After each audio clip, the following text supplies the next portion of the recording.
Have you ever asked your podcast listeners to take action on something and all you heard was crickets? Don't worry, you're not alone. Tons of podcasters have struggled with this. And today we're going to talk through how to create an engaged community built around your podcast that can actually work for you and not be silent and crickets.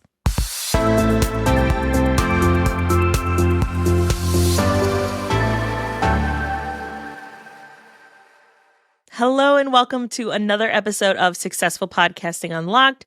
I'm your host, Alicia Galati. I'm the founder of Galati Media, a full-service podcast management agency where we help business owners launch and maintain lead-generating podcasts. Today's question is, how can I build a thriving community around my podcast? This is a question that a lot of podcasters have because there tends to be about 4 categories or goals that we see podcasters wanting to achieve with their podcast.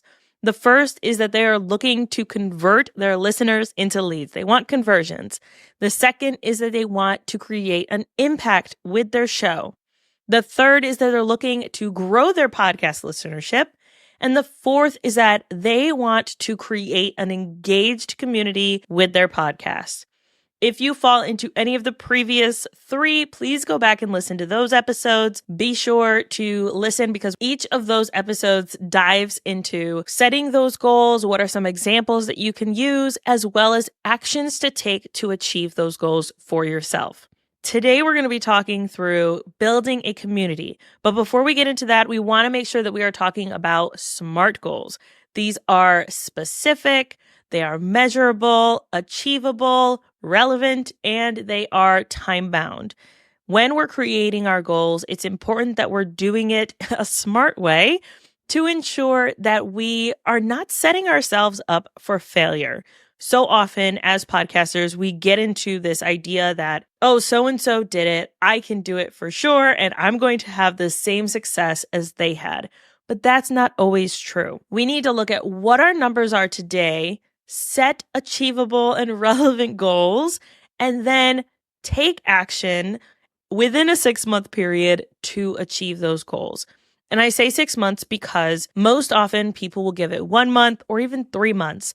But within that span of 3 months, we're seeing actions from that first month come to fruition. So it's important that we give ourselves a little longer to really focus our efforts on one specific goal. Let's start diving into some examples of these engagement goals that we can create. Maybe you would like to increase your average episode completion rate to more than 80%, meaning your audience is engaging with at least 80% of an episode before they drop off. There aren't any actual numbers around this that I've seen, but we've seen that a completion rate tends to be around 60 to 75%, meaning any content you are going to have that's important to your audience should be toward the beginning. Give them the meat and potatoes right out the gate. Don't leave that stuff for the end, and make sure that they know how to connect with you or how to work with you before you get to the end. With this in mind, maybe you want to increase your completion rate to 80%. Another example is that you want to double the amount of ratings, comments, and reviews that you have across all the platforms that your listeners have the ability to leave them.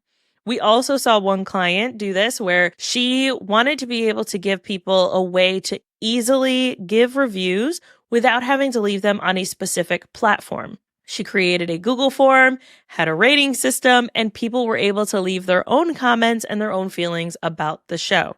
She then was able to use that content as social proof and social content to encourage more people to come and listen to her show. Another example is that maybe you want to get 10% of your listeners to interact with you via direct message or email. These are all going to be moving your audience from where they are and interacting with your content on a deeper or more engaged level. This also allows you to build up a community of people who are excited about your content, who talk about your content constantly, and will share it with their friends. Here are some very practical ways that you can take action to achieve more engagement from your community and build it up. The first is you can run a giveaway or a contest. We've seen this work really well for someone who has a membership. They wanted to get more ratings and reviews, and every month they picked someone who left a rating and review, and they were able to pull that name and say, this person gets a free month in the membership. That encouraged more people to leave those ratings and reviews and allowed them to rank on a lot more of those charts. The second is review your content. You want to make sure that you're actually leading your audience and telling them how to engage with you further. If your content is fluff or you're not having the right types of guests on your show, then this is going to actually hurt your engagement. It's important that we're keeping our listeners in mind and also keeping in mind the goal that we want to achieve as we're coming up with new content or pitching guests or accepting guests to be on our show. The next one is to encourage the audience to send a message. Tell them what to do. The majority of podcast listeners out there are doing other things as they are listening to your show. They're walking the dog, they're doing the dishes, they're driving the car. Some might even be taking a shower. You never know. So how can you encourage your audience and tell them exactly what to do next with your content or on their phones? Direct them, encourage them to take that next step. Maybe it's sending you a DM, maybe it's sending you an email, or maybe it's subscribing to your email list. All of those are great ways to move your audience from where they are now to interacting with you on a deeper level. Next is increase your audience through strategic podcast guesting. You might notice if you listen to the last 3 episodes, this is a common through line. It is important if you want to achieve any of these goals, you have to be a guest on other podcasts. You have to be creating content on platforms that are going to allow you to reach new audiences. If you're just talking to the same people or you're talking to just your network over and over and over again, those downloads are not going to increase. Your engagement is not going to increase.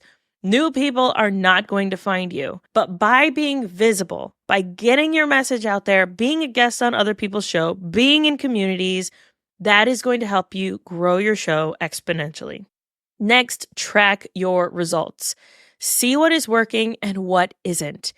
Did that contest or that giveaway idea work?